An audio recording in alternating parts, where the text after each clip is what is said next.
নিশ্চয়ই খোদা তোমাকে নিজ হাতে তৈরি করেছে, আর কতটা সৌন্দর্য দিয়েছে সেটা কি তুমি জানো? রাজমহলের তত্ত্বাবধায়ক হানিফারকে ডেকে আনা হোক।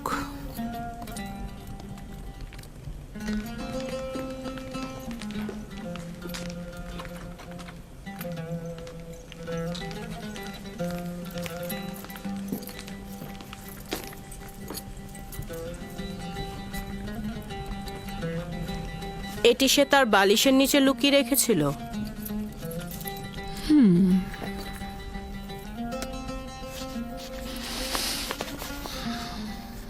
আমার বানু, এটা ইউজারশিপকে কেনার সনদ। শামুন নামের একজন ইউজারশিপকে মালিকের নিকট বিক্রয় করেছেন। এটা তো রাজমহলে থাকা উচিত, তোমার কাছে নয়। আপনি যা ভালো মনে করেন।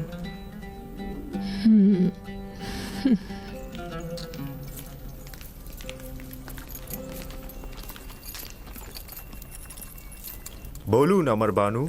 ইউজারশিপকে তোমার কাছে অর্পণ করলাম। আমি চাই তাকে যথার্থ প্রশিক্ষণ দেয়া হোক। রাজমহলের চালচলন এবং আচার ব্যবহার তাকে শিক্ষা দেয়া হোক।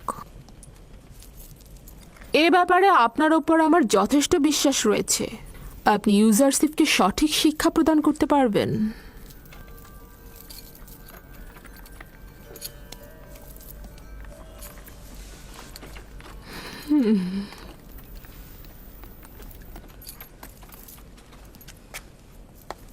দেখে কিন্তু মনে হচ্ছে না সম্মান প্রদর্শনের এই ভঙ্গি সে উপভোগ করছে। এই মরুচারী তো ভেড়া চড়ানোই জানে না, আর আপনি ওর কাছে সম্মান প্রদর্শন আশা করছেন? ওর তো বংশ পরিচয় নিয়েই আমি সন্দিহান। ও সম্মান প্রদর্শন শিখবে কোত্থেকে? দেখো এই পোশাকে তাকে কি সুন্দর লাগছে। আস্তে, প্রকাশ্যে ওর এমন তারিফ করবেন না, তাতে অহংকারী হয়ে যাবে। এসো আমার সঙ্গে।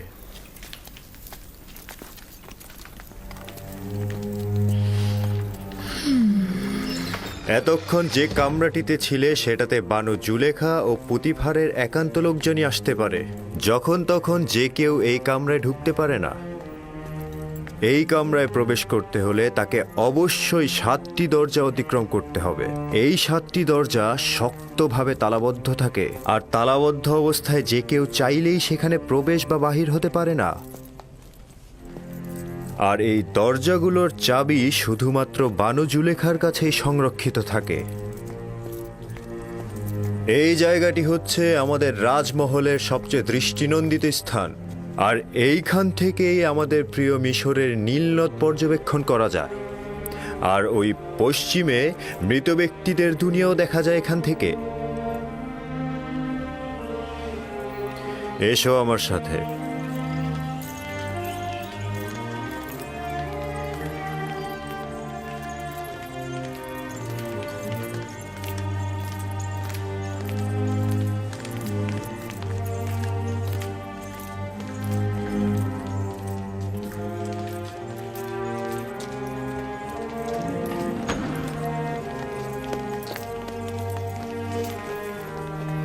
এটি বানু জুলেখার নির্দিষ্ট কামরা।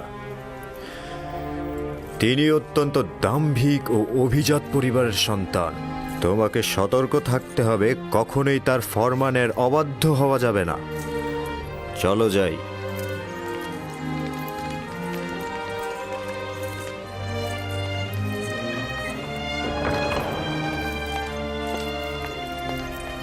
এটা জনাব পুতিফারের খাস বিশ্রামাগার ও কিতাবখানা। জনাব পুতিফার হলেন মিশরের দ্বিতীয় শ্রেষ্ঠ ব্যক্তি। তোমাকে শিখতে হবে কিভাবে রাজ্যের সম্মানিত ব্যক্তিদেরকে কুর্নিশ করে সম্মান দিতে হয়। ও হচ্ছে সুপার, কিতাবখানা রক্ষক এবং জনাব পুতিফারের বইগুলোর বিশেষ পাঠক। চলো যাই।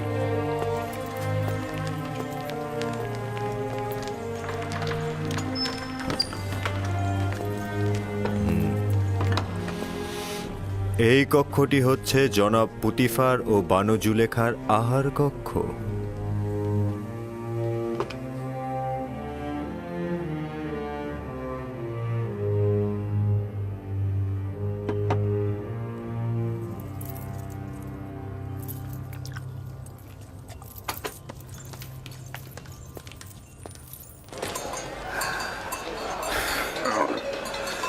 আমি যে করেই হোক ইউসুফকে নাজাত দেব,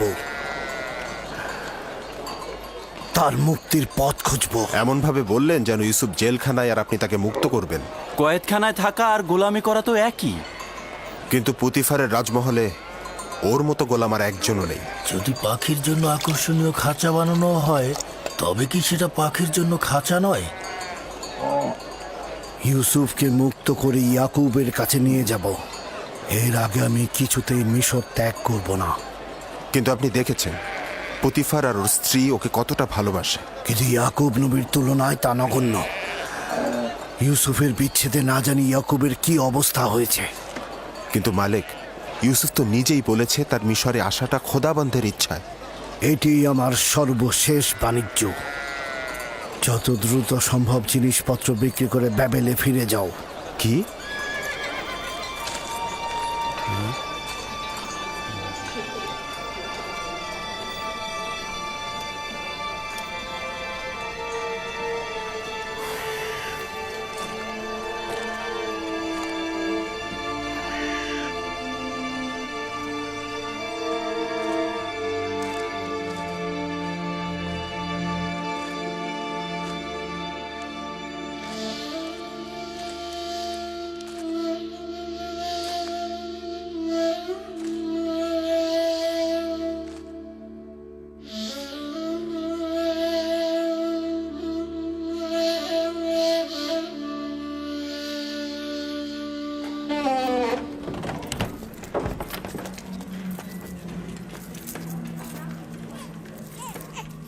এটি খেদমতদার ও গোলামদের থাকবার জায়গা।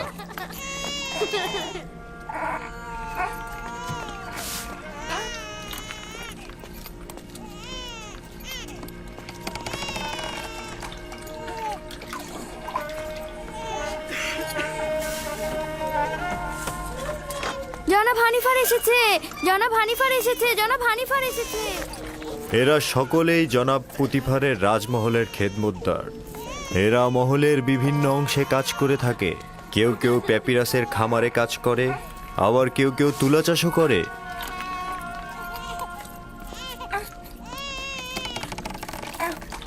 কিছু সংখ্যক পুরুষ এবং নারী এখন কর্মক্ষেত্রে রয়েছে। এখানকার প্রতিটি কামরায় একটি করে পরিবার বসবাস করতে পারে। তাদেরকে এত অসহায় দেখাচ্ছে কেন? জনাব পুতিফার কেন এদের দিকে নজর দেন না? অন্যান্য রাজ্যের খেদমতদার ও গোলামদের অবস্থা এদের চাইতেও শোচনীয়। এরা তো খুব ভালোই আছে। আমরা তাদের এখানে থাকার জায়গা ও খাবারও দিচ্ছি, তাছাড়া তাদের বাচ্চা কাচ্চাদের রক্ষণাবেক্ষণও করছি। আমি কি এদের দেখতে আসতে পারি? কেন নয়? তবে উত্তম হচ্ছে বেগম জুলেখা ও আলী জনাব পুতিফারের কাছ থেকে অনুমতি নেওয়া। এরা হচ্ছে বিশেষ গোলাম যারা পালকি বহন করে থাকে।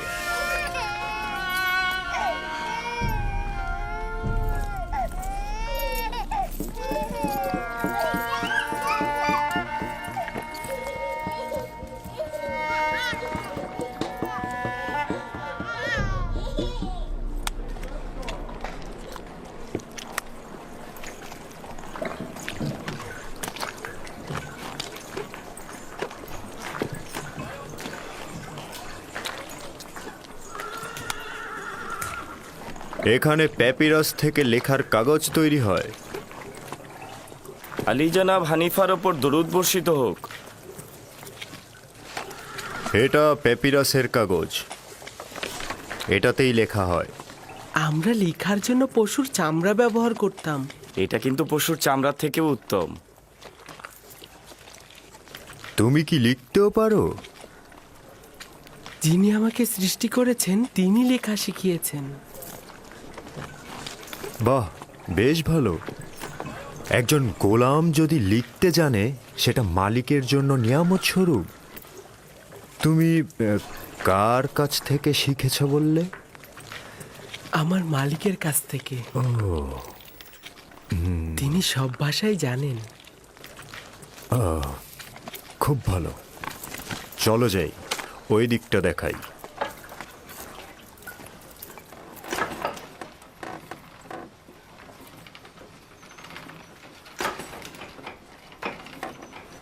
এটি হলো কাতান বুননের স্থান। কাতান কি? কাতান হচ্ছে সেই কাপড় যেটাকে কোমরে পেঁচিয়ে পরিধান করে থাকি আমরা, এবং এই কাপড়টা দিয়েই লেবাস তৈরি করি। সবচাইতে মোলায়েম যে কাতানটি তৈরি করা হয় সেটার নাম কাতানে সালাতানাতি। শুধু রাজমহলের বাসিন্দাদের জন্যই এ কাতান তৈরি করা হয়। বানু জুলেখার আকর্ষণীয় যে কাতানগুলো আছে সেগুলো এখানেই তৈরি হয়। চলো যাই।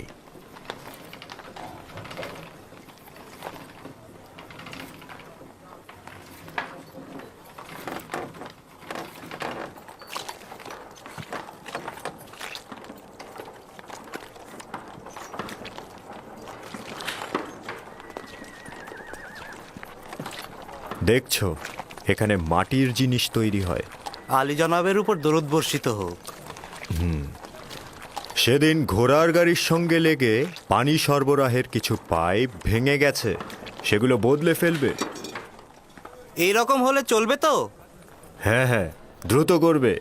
ঠিক আছে, চিন্তা করবেন না, সব সময় মতন হয়ে যাবে।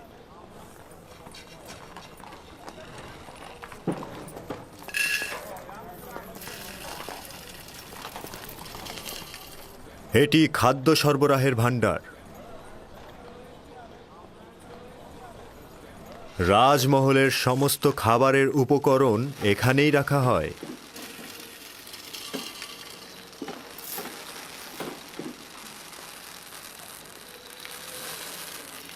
তোমার মন কোথায় পড়ে আছে? ঠিক মতো কাজ করো।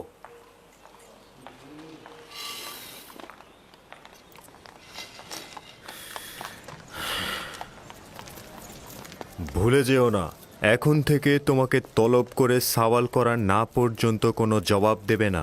কি মনে থাকবে? বানু জুলেখা একজন দাম্ভিক নারী। কখনো কখনো সে রাজসভার সদস্যদের সঙ্গেও কঠোর আচরণ করেন। ছেড়ে দাও, আমি এই কাজ করিনি। বিশ্বাস করো, আমি এই কাজ করিনি। আমাকে ছেড়ে দাও, আমাকে ছেড়ে দাও, আমি করিনি।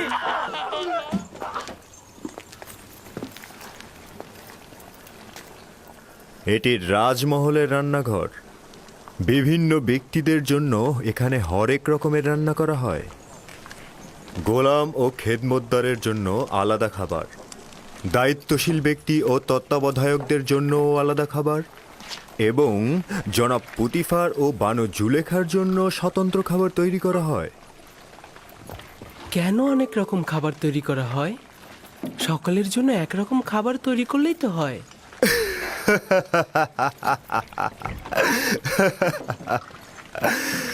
এটা কি করে সম্ভব? জনাব পুতিফার ও বানু জুলেখার গোলাম ও খেদমতদারগণ তো এক সমান নন।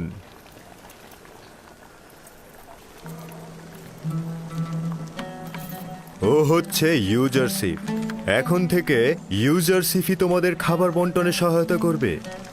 ও একজন অক্ষর জ্ঞান সম্পন্ন বালক, তালিকা অনুযায়ী হিসেব করে ও খাবার বন্টন করবে। এতে করে আমাদের খাবারের হিসেব ঠিক থাকবে।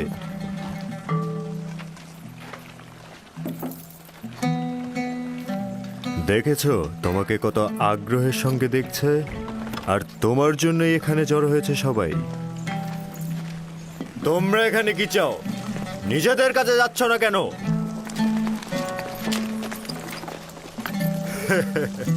কাজে মন দাও।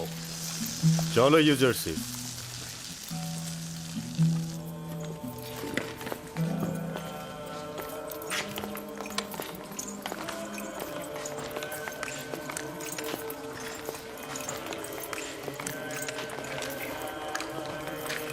এইটা হলো রাজমহলের ইবাদতখানা। জনাব পুতিফার ও বানু জুলেখা এবং রাজমহলের ব্যক্তিরা এখানে ইবাদত করেন। আমরা নিজেদের খোদাকে এখানে সংরক্ষণ করে রাখি। তার মানে আপনাদের খোদার থাকার জন্য বসবাসের জায়গা দরকার? অবশ্যই দরকার। খোদাকে তো আর খোলা আকাশের নিচে রোদ বৃষ্টিতে রাখা যায় না।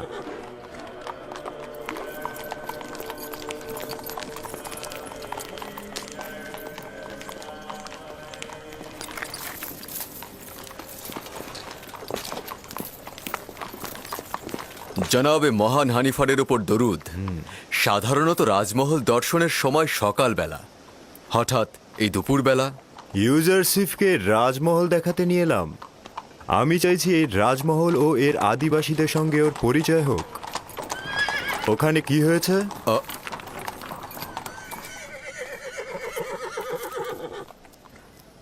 রাজমহল থেকে জোহর চুরি হয়েছে।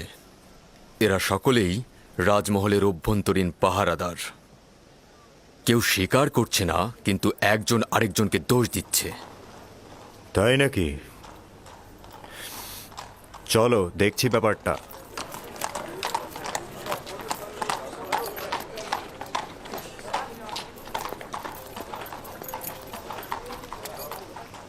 এদের দুজনকেই হাত পা বেঁধে রাজমহলের সামনে রশি দিয়ে ঝুলিয়ে চাবুক পেটা করা হোক। যতক্ষণ পর্যন্ত না স্বীকার করবে চলতেই থাকবে। আমাকে ছেড়ে দিন, আমাকে ছেড়ে দিন, আমি এই কাজ করিনি, আমাকে ছেড়ে অযথা দিন। চিৎকার করবে না, যা বলার একজন করে বলো।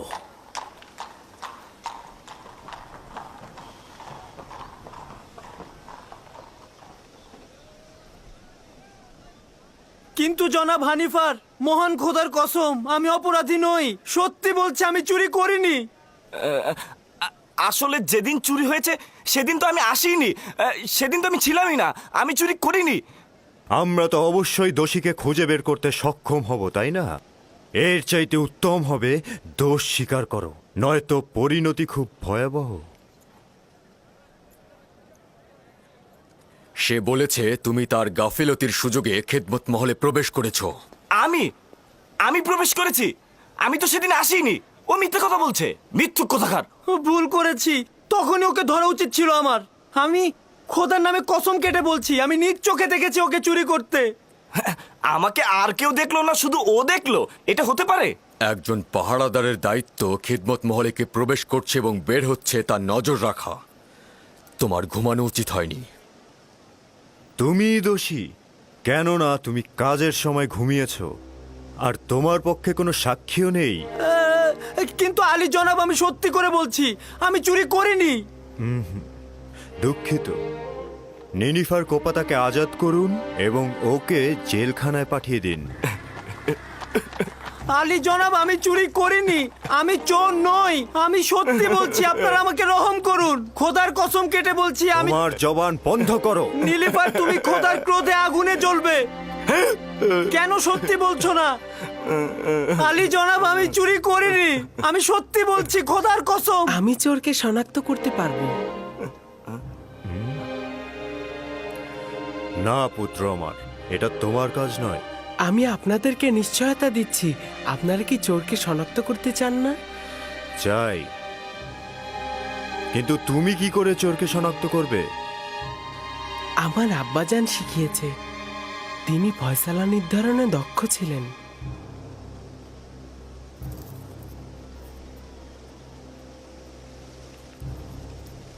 নিশ্চয়তা দিচ্ছ?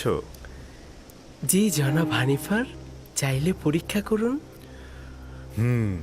খুবই ভালো।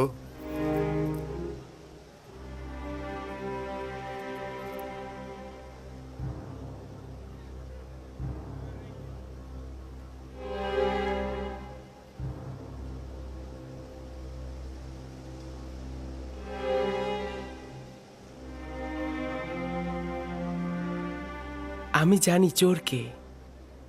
আমি আশা করছি সে নিজে থেকে দোষ স্বীকার করে তার শাস্তি কমিয়ে নেবে।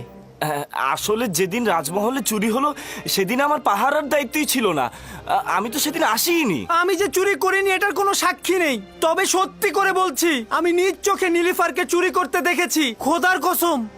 আমি গুনাহগার ব্যক্তিকে শনাক্ত করতে সক্ষম হয়েছি, আর কিছুক্ষণের মধ্যেই আমি তা প্রমাণ করে দেব। জনাব হানিফার, আমি চোরকে শনাক্ত করে ফেলেছি। আপনি অবশ্যই তার গর্দানটা কেটে ফেলবেন। আমি শুধু চাইছি তাকে শনাক্ত করতে।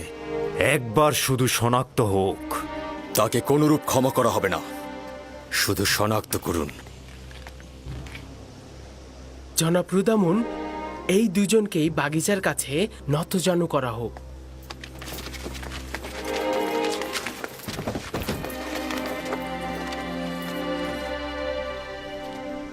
তাদের চক্ষু যুগল বেঁধে ফেলা হোক। রুমাল নিয়ে এসো।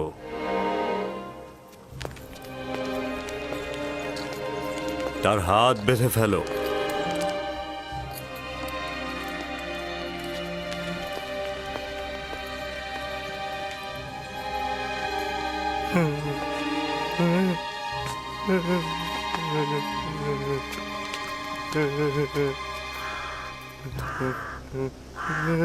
আরো একবার চোরকে সুযোগ দিচ্ছি, তুমি নিজে থেকে দোষ স্বীকার করো, শাস্তি কম পাবে।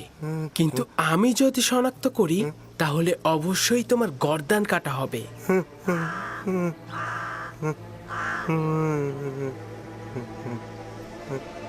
সেই চোর, আপনার তরবারি বের করুন।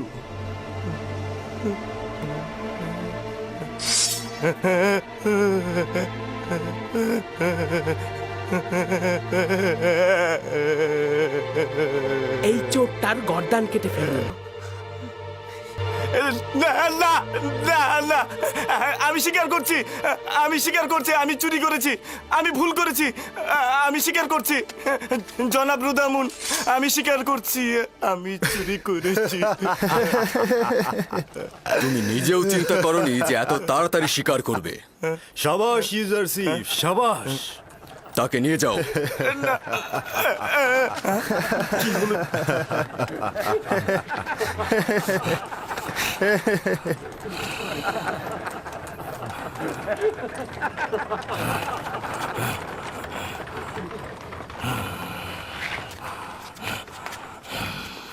সাবাস পুত্র আমার, চিন্তিত ছিলাম। আমি ভাবতেই পারিনি যে তুমি পারবে। শুক্রিয়া জ্ঞাপন করছি, অনেক অনেক কৃতজ্ঞতা জ্ঞাপন করছি। আমি গুনাহ না করেও শাস্তি পেতে যাচ্ছিলাম। অনেক অনেক শুক্রিয়া। তোমাকে দোষী করেই তোমার জীবন বাঁচানো হলো, তাছাড়া আসল চোরকে ধরতে পারতাম না। তুমিও একেবারে গুনাহীন নও, আর একবার যদি দায়িত্বের অবহেলা করো তাহলে কঠিন শাস্তি প্রদান করা হবে। আজ্ঞা শিরোধার্য, এরকম আর হবে না। শুক্রিয়া, শুক্রিয়া। খুবই ভালো পুত্র আমার, চলো যাই, আমার সঙ্গে এসো। কি দারুণ বুদ্ধি রে বাবা! এই দেখলে কিভাবে চোরটাকে ফাঁদে ফেললো? যেমন বুদ্ধি তেমনই সুদর্শন। আমার তো বিশ্বাসই হচ্ছে না, একটা বালক কি করে এই কাজ করলো।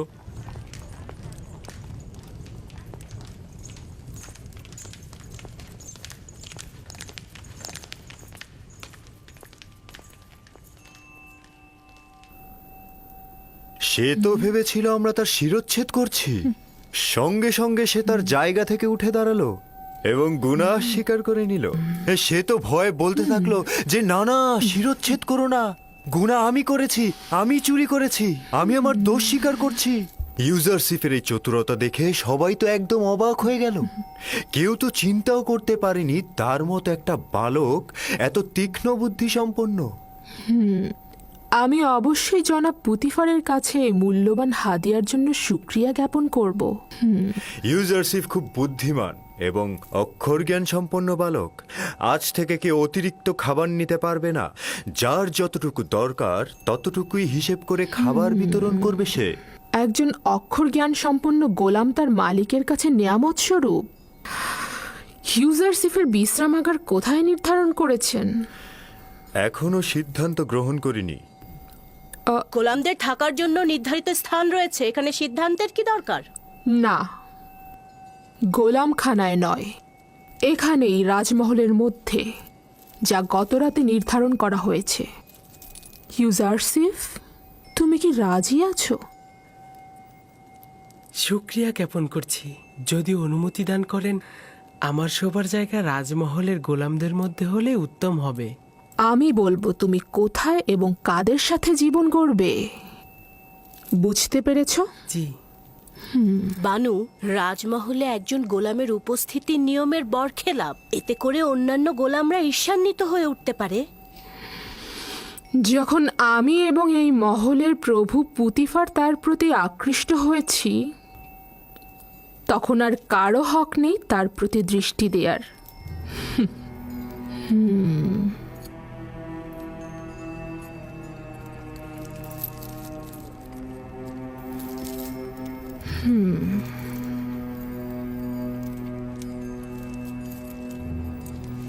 চলো।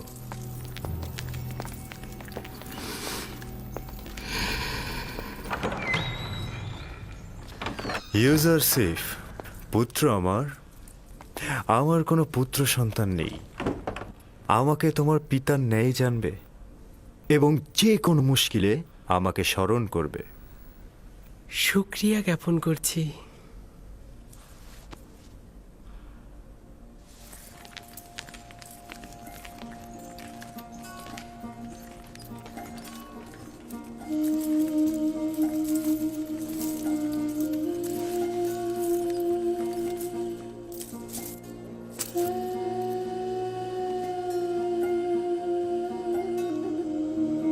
বেচারা আব্বাজান আমার, খোদাবান তাকে সবর করা তৌফিক দিন।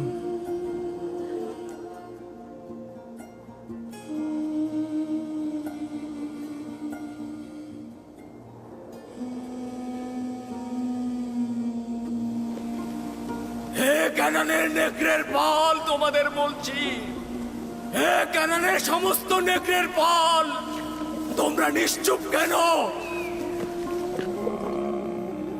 আব্বাজান, নেকড়িগুলো কি কথা বলতে পারে? না আমার পুত্র, তবে খোদা তাআলা যদি চান তবে নেকড়েরা অবশ্যই উত্তর দেবে।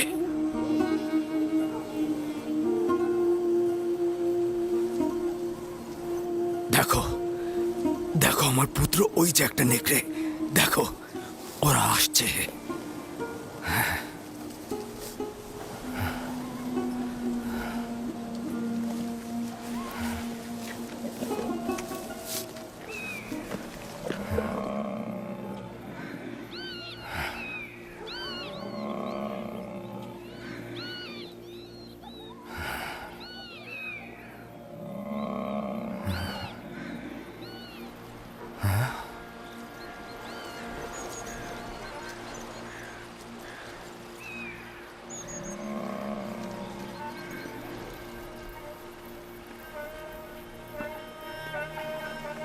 ওই যে দেখো, আব্বাজান আসছে।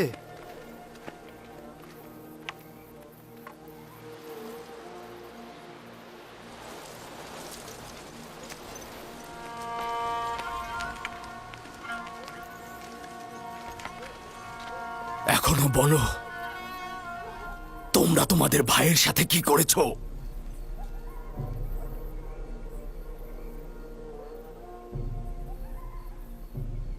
কি হলো বলো?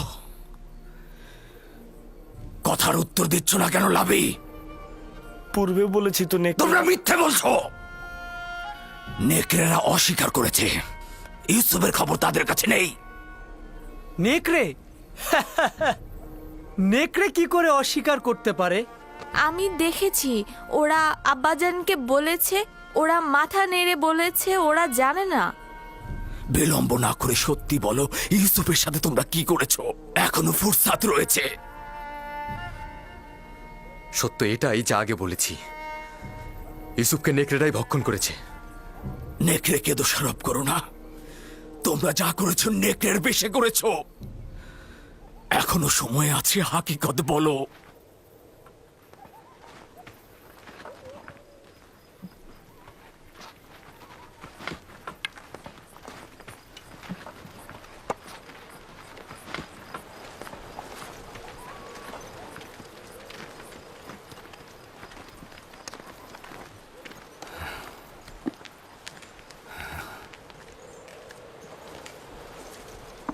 খোদা তারা সবাইকে তওবা পড়া ফুরসাত দেন না। এখনো সময় রয়েছে, তোমরা তওবা পড়ে গুনাহ কবুল করো।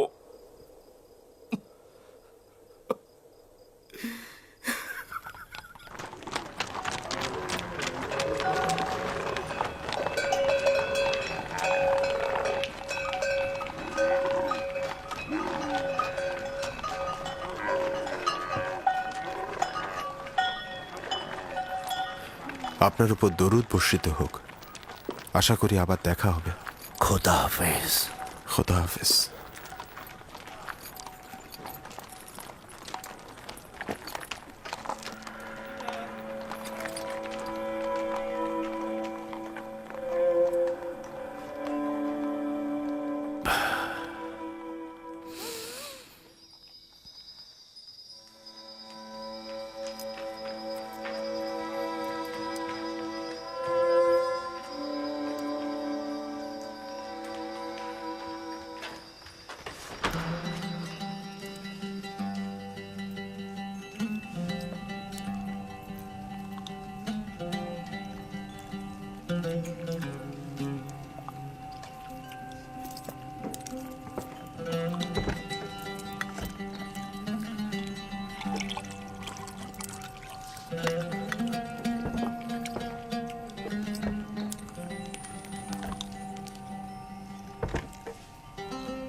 ইউজারসিফকে এখানে নিয়ে এসো।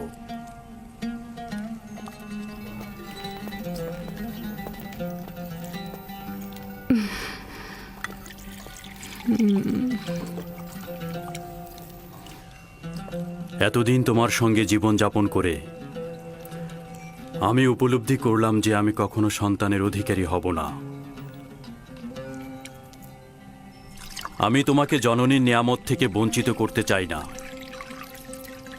আমাদের খুব বেশি বছর হয়নি আমরা নিকাবন্ধনে আবদ্ধ হয়েছি। কে জানে ভবিষ্যতে আমরা সন্তানের অধিকারী হতেও পারি।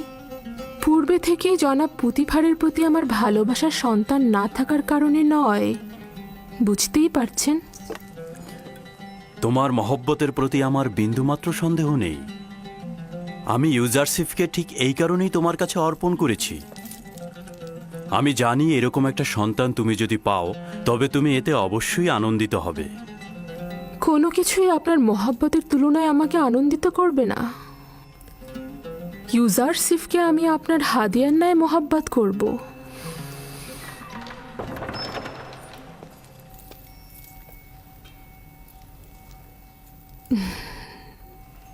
ভাবছি আমরা যদি কখনো সন্তানের অধিকারী হই তবে সে ইউজারসিফের মতো সুদর্শন ও বুদ্ধি সম্পন্ন হবে। আমার মনে হয় সে ইউজারসিফের মতো তীক্ষ্ণ বুদ্ধিসম্পন্ন নাও হতে পারে। তুমি এমন কি করেছো যে বানু জুলেখা তোমার এত তারিফ করছে? আজকে ইউজারসিফের চতুরতা জওহর চোরকে ধরার জন্য সকলকে হতবাক করে দিয়েছে। আলী জনাব, আজ রাজমহলের সর্বত্র ইউজারসিফের বুদ্ধিমত্তার প্রশংসা হচ্ছে। সকলে বলা বলি করছে ইউজারসিফের কারণে একজন নির্দোষ ব্যক্তি মুক্তি পেয়েছে। প্রথম দিনই ইউজারসিফ এটা প্রমাণ করল যে বানু জুলেখার উপযুক্ত সন্তান হতে পারবে সে।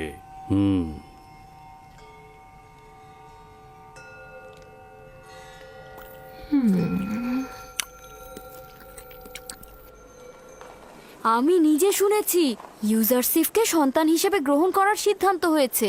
তাই নাকি? জুলেখা কি সত্যি সত্যি এই সিদ্ধান্ত মেনে নিয়েছে? না, মুখে কিছু বলেনি, তবে রাজি আছে মনে হলো।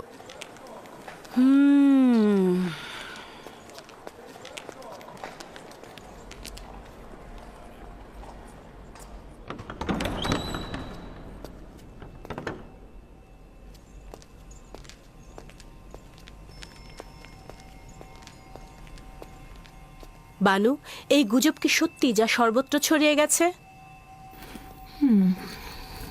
কি ইউজারসিফের সম্পর্কে? অনুমান করলাম ইউজারসিফই হবে। সন্তান হিসেবে ইউজারসিফকে গ্রহণ করার কি হাকিকত আছে? দারুণ নির্বাচন, তাই না? কিন্তু বানু, এটা তো মিশরের পারিবারিক ঐতিহ্য ও আইনের বরখেলাপ। ইউজারসিফ একটা অপরিচিত নিচু বংশের সন্তান এবং সে আপনার সাথে একেবারেই বেমানান। কি করে সে সম্মান পেতে পারে? আমার সন্তান হওয়া মানে কিন্তু সেই নাম যশ সবকিছুর অধিকারী হওয়া। কিন্তু তার ঈমান সম্পর্কে কি বলবেন আপনি? আর কি করে বুঝবেন যে সে আমুন আর মিশরের আইন বিরোধী হবে না? আজব কথাবার্তা বলছো। নাজুক এবং নমনীয় চারা গাছকে খুব সহজেই আকৃতি পরিবর্তন করানো যায়। আশা করি সিদ্ধান্তটি আবার ভেবে দেখবেন। এটি মঙ্গলজনক নয়। আমি নিজ সিদ্ধান্ত গ্রহণ করেছি। তোমাকে যেটা বলা হয়েছে তুমি শুধু তাই করবে, বোঝা গেল? তাহলে একটু শুনুন, শেষ কথাটা বলি। আমি আজ আমুন মন্দিরের একজন ধর্মযাজকের কাছে গিয়েছিলাম এবং তাকে ইউজারসিফের বর্ণনা দিয়েছি। শুনবেন কি বলেছে সে? সে বলল এই বালক জুলেখার দুশ্মন। সে হবে জুলেখার জীবন নাশকারী এবং আপনার খোদা থেকে আপনাকে দূরে সরিয়ে দেবে। সে আপনাকে বিভ্রান্ত করবে এবং ধর্মযাজকের মতে আপনি ভিন্ন খোদার পূজারী হবেন। এই বেহুদা কথাবার্তা বলার অর্থ কি? তুমি কি বলছো?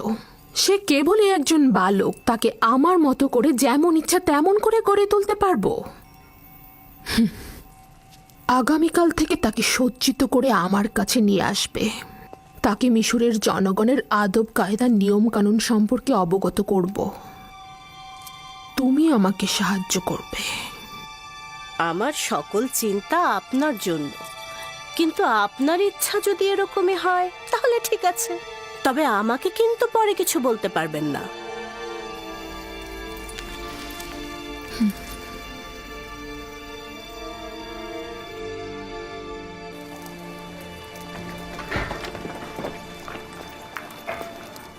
জনাব পুতিফারের খাবার নিতে এসেছি, হয়েছে? ইউজারসিফ না আসা পর্যন্ত খাবার দেওয়া হবে না। ইউজারসিফকে খাবারের দায়িত্ব দেওয়া হয়েছে। ইউজারসিফ খুব ভাগ্যবান একটা ছেলে। ওকে পুতিফার ও জুলেখা চাচ্ছে নিজের সন্তান হিসেবে স্বীকৃতি দিতে।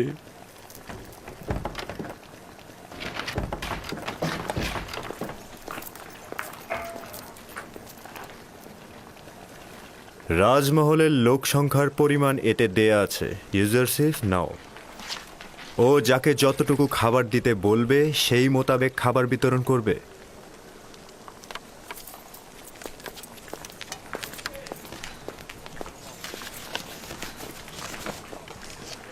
পাহারাদারদের 20 জনের খাবার।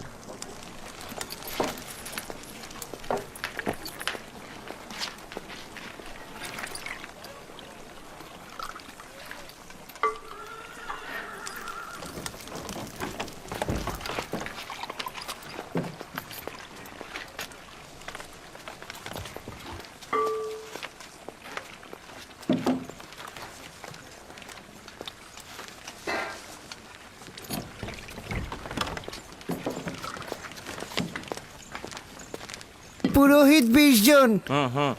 ইবাদতখানায় পুরোহিতের সংখ্যা 5 জন, তবে 20 জন কেন? ইবাদতখানার খোদার কি খাবারের প্রয়োজন নেই? তার মানে তোমাদের খোদাও কি খাবার গ্রহণ করে? না, খাবার খায় না, কিন্তু তার সামনে কি খাবার দেওয়া উচিত নয়, যাতে বান্দাদের খাবারের বরকত বাড়ে? ভালো কথা। খোদা বরকত দান করার পরে এই খাবারগুলো কারা গ্রহণ করে? খাবারগুলো খোদার বরকত দেবার পর ওইখানে থাকা খোদার ইবাদতকারী আর আমরা খাদেমরে খেয়ে থাকি। এইভাবেই পুরোহিতরা অন্যদের থেকে 4 ভাগ বেশি খেয়ে থাকে। হ্যাঁ, আর এই কারণেই পুরোহিতরা এত মোটা হয়ে থাকে। পুরোহিতগণ ও ইবাদতখানার খেদমতকারীগণ এই জন্যই খোদার বরকতে অধিকতর মোটা হচ্ছে, আর এই কারণেই রাজমহলের অনেকেই খাবার পায় না। ভালো বলছো। আর এভাবে খোদা যদি বরকত না দেন তাহলে ওরা শুকিয়ে যাবে। ভাগ্যিস খোদা তালা খায়, না খেলে তো কি অবস্থা হতো।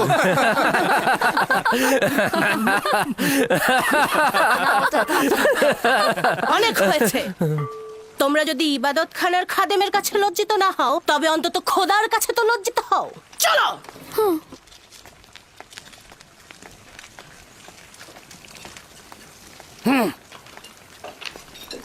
দেখবে উনি গিয়ে ইউজারসিফের নামে ষড়যন্ত্র করবে। এখানে ইবাদতখানার পুরোহিত ও খেদমতদারের সংখ্যা 5 জন উল্লেখ করা হয়েছে। এর বেশি খাবার দেওয়া উচিত হবে না। এসব নিয়ে তোমাকে মাথা ঘামাতে হবে না, আমরা সব সময় 20 জনের খাবার নিয়ে থাকি।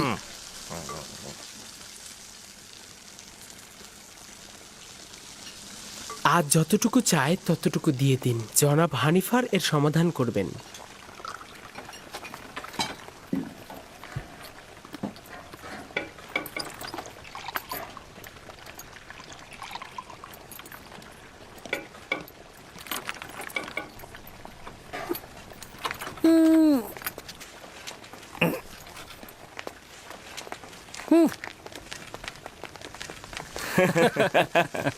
খোদার নামে খাবারগুলো পুরোহিতদের পেটেই যায়। কিন্তু এটা নিয়ে এখন পর্যন্ত কেউ প্রতিবাদ করেনি। সাবাস পুত্র, সাবাস পুত্র, সাবাস। সাবাস। সেদিন নীলিফার আচ্ছা মতো অপদস্থ হয়েছে, আজ হলো খাদেমরা। বাপরে বাপ, সেই দিন নীলিফার কুপ্তাকে যেইভাবে চোর প্রমাণিত করলো। বালকটি সাহসী ও বুদ্ধিমান। এই হানিফার আসছে। কি ব্যাপার, কি করছো ইউজারসিফ? কোনো মুশকিল হয়নি তো আবার? না আলী জনাব, ওর সাথে ইবাদত খানার খাদেমদের বিরোধ হয়েছে। খাদেমদের অতিরিক্ত খাবার নেয়ায় ও আপত্তি জানিয়েছে। কারি মামাও তখন এখানে ছিল। আমার মনে হয় পুরোহিতগণ এবং কারি মামা এই বালকটির বিরুদ্ধে ষড়যন্ত্র করবে।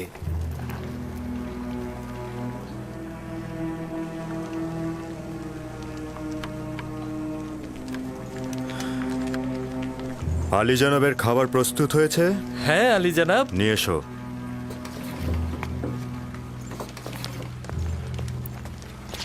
তুমিও এসো ইউজারসিফ। সবাইকে তালিকা অনুযায়ী খাবার বিতরণ করবে ইউজারসিফ না আসা পর্যন্ত। এসো।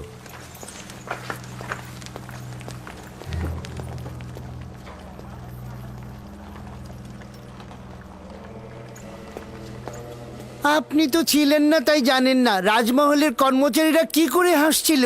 রাজমহলের কর্মচারীরাও তার সাথে ছিল। পুতিফার একজন বালককে রাজমহলের খাবারের দায়িত্বে নিয়োজিত করেছে। হানিফার তাকে তত্ত্বাবধায়ক বানিয়েছে। আমার পূর্ণ বিশ্বাস সে কাফের এবং আমাদের খোদার ইবাদত করে না। যদি তোমাদের কথা সত্যি হয় তাহলে আমিও তাকে ছেড়ে কথা বলবো না। আমি পুতিফার ও জুলেখার সাথে এই বিষয় নিয়ে কথা বলবো, তোমরা একদম চিন্তা করো না।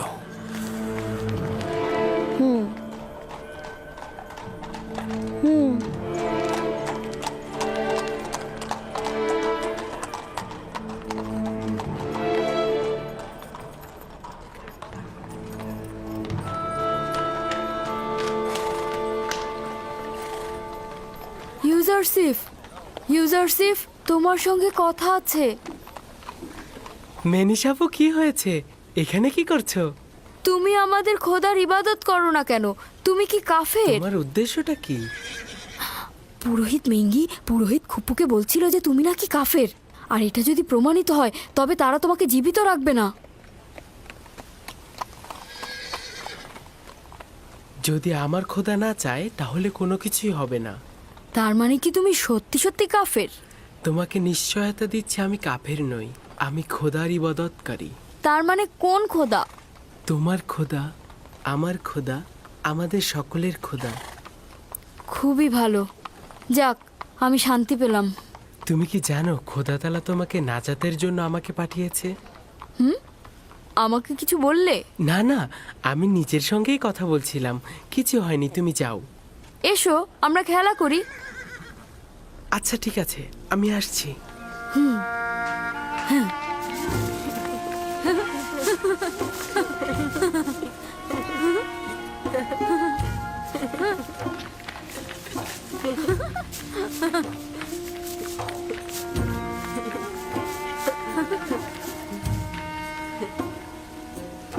হায় আফসোস, যদি দেখতেন কিভাবে রাজমহলের সব ব্যক্তি তার সাথে মিলে পুরোহিতদের ঠাট্টা করছিল।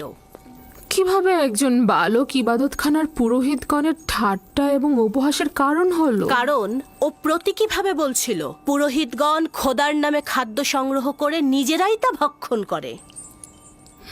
ঠিক আছে, আমি তার সঙ্গে কথা বলবো। আমার সন্দেহ অমূলক নয়। সে আমুন কেন কোনো খোদাকেই পূজা করে না। জনাব পুতিফার আপনার জন্য অপেক্ষা করছে। দুপুরের খাবারের সময় হয়েছে। বানু, এই বালকটার দিকে নজর রাখা প্রয়োজন।